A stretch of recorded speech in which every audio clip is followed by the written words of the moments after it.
Hello, everyone. I'm Dr. Jimmy Gutman, author of several best-selling books on the topic of glutathione. Welcome to today's discussion. We're going to take a look at how to increase glutathione levels. The question is often asked, how do I raise glutathione in the human body? You would think that given all the options available on the market, that there would be a simple answer. In reality, the answer is a bit more complex and deserves a closer look. In this discussion, we'll look at the most popular ways: oral glutathione, cysteine, cysteine. Please note the difference in both spelling and pronunciation. N-acetylcysteine, or NAC, and finally, undenatured whey protein isolate, specifically Immunical. But first, it's important to look at glutathione itself. Glutathione is a tripeptide, meaning it's a small protein made up of 3 amino acids, those being glutamate, glycine, and cysteine. It's the cysteine that has the sulfhydryl group where most of the biological activity takes place. As far as the glutamate and glycine amino acids go, these are easily found in most diets and appear in most meals. They're abundant in foods. They are also not essential amino acids, so they can be obtained by eating other amino acids such as glutamic acid, glutamine, serine, threonine, and choline. So obtaining glutamate and glycine is easy. Cysteine, on the other hand, is much rarer in our diet and more difficult to obtain. Not only is it hard to get from your regular nutrition, it is also the limiting factor for glutathione synthesis.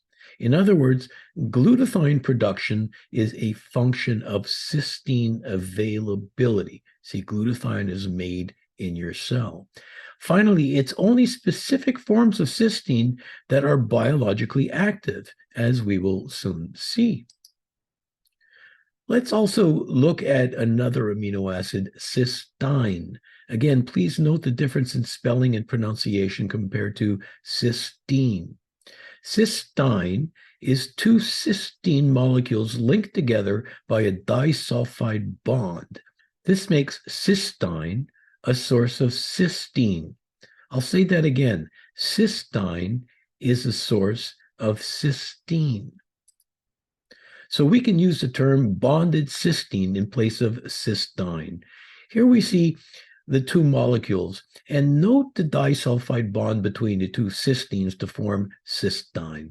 I know this may at first be a little confusing, but it is important to understand. Cysteine requires an intact disulfide bond.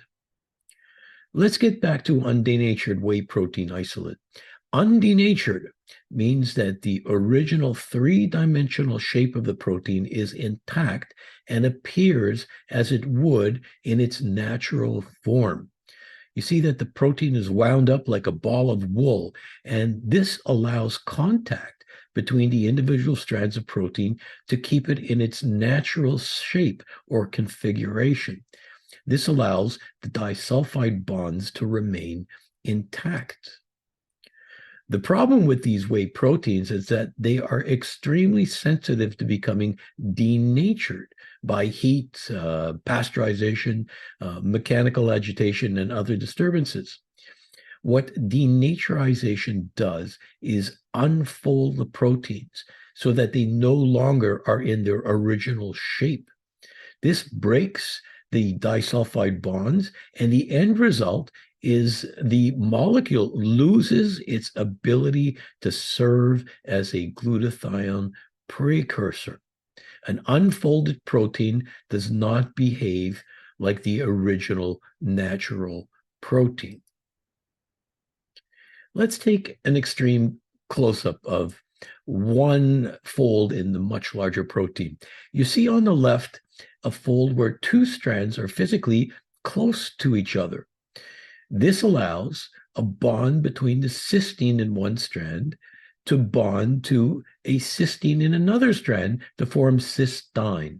In other words, bonded cysteine is cysteine.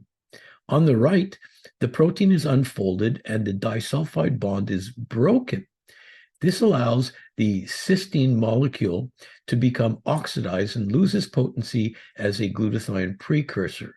Again, not easy to grasp at first, but you may want to replay this section of the video at a later time. Now, most people will wonder, why not just take cysteine supplements to raise glutathione? They are easily available and found everywhere in the market. And in fact, cysteine is promoted as a glutathione precursor. But has this been shown to be true? Well, in fact, it's not true. Eating cysteine is not an effective way to raise glutathione. It is extremely unstable in your digestive tract and is easily oxidized. Not only is the oxidized form of cysteine a poor glutathione precursor, it also carries a certain toxicity. The buildup of oxidized cysteine can serve as a pro-oxidant and cause side effects, usually gastrointestinal distress. Another proof of its inability to raise glutathione adequately is the fact that cysteine is not used in conventional medicine to raise glutathione. In the 1960s, an altered form of cysteine was developed that could withstand oxidation. Biochemists added an acetyl side chain, which offered protection to the molecule and is thus called NAC or N-acetylcysteine. So NAC can resist oxidation about 15% of the time, which means that 85% is oxidized, which is why NAC has potential side effects that can be annoying. Also, the long-term use is limited because of this problem. Okay, why not just use cysteine? Good question, and it needs to be addressed. Cysteine itself is very poorly absorbed.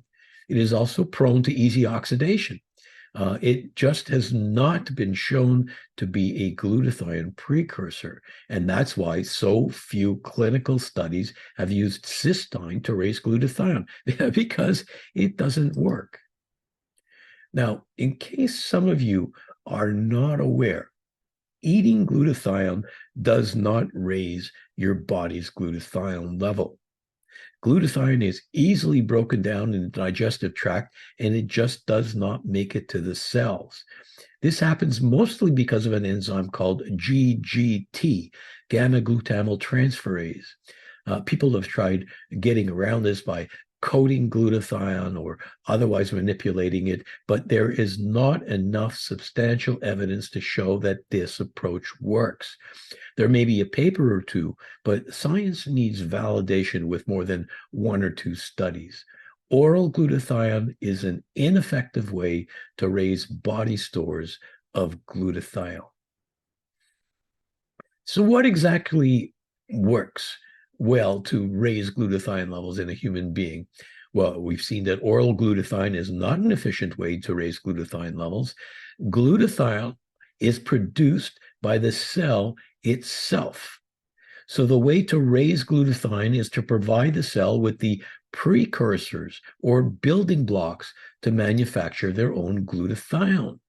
The cell requires a specific nutrients to make glutathione. That's the bottom line.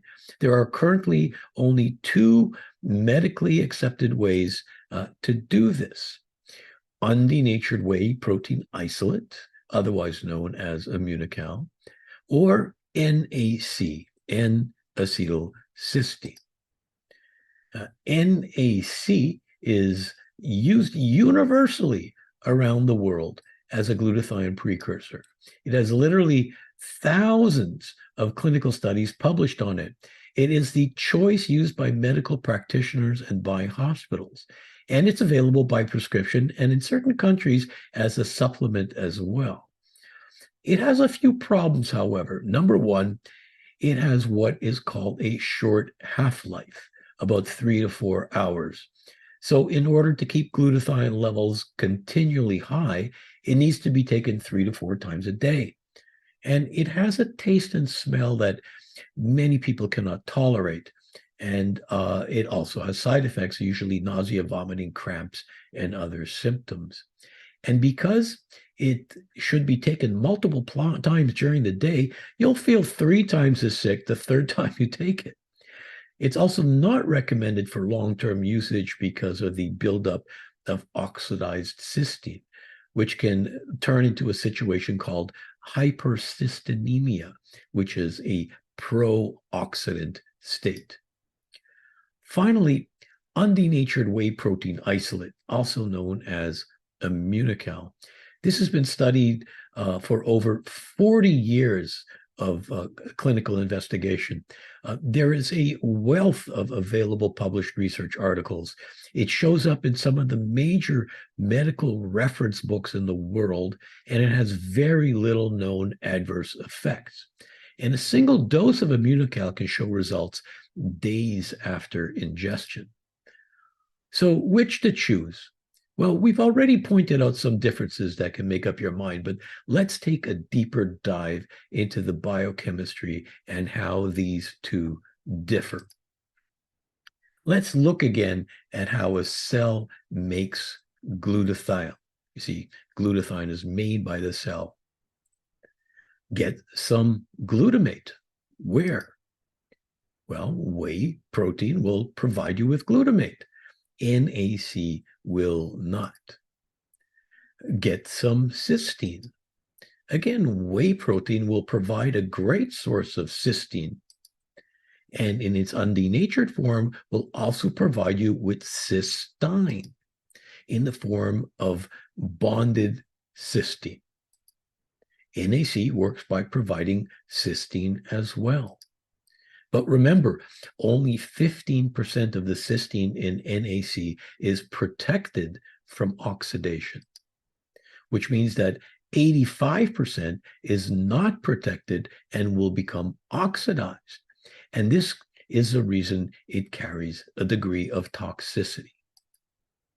So the cysteine is combined with glutamate, and this forms the molecule gamma-glutamyl-cysteine. See it there? This step is carried out through the use of an enzyme called dipeptidase. Why do I mention this? This dipeptidase is the rate-limiting enzyme for this step. So here's an important difference. NAC requires dipeptidase to form gamma-glutamyl-cysteine. If dipeptidase is missing or in short supply, well, undenatured whey protein can directly supply gamma-glutamyl-cysteine. This is a major advantage of whey protein over NAC. Now, glycine must be added. Where to get glycine? Well, whey protein will give you glycine, but NAC won't.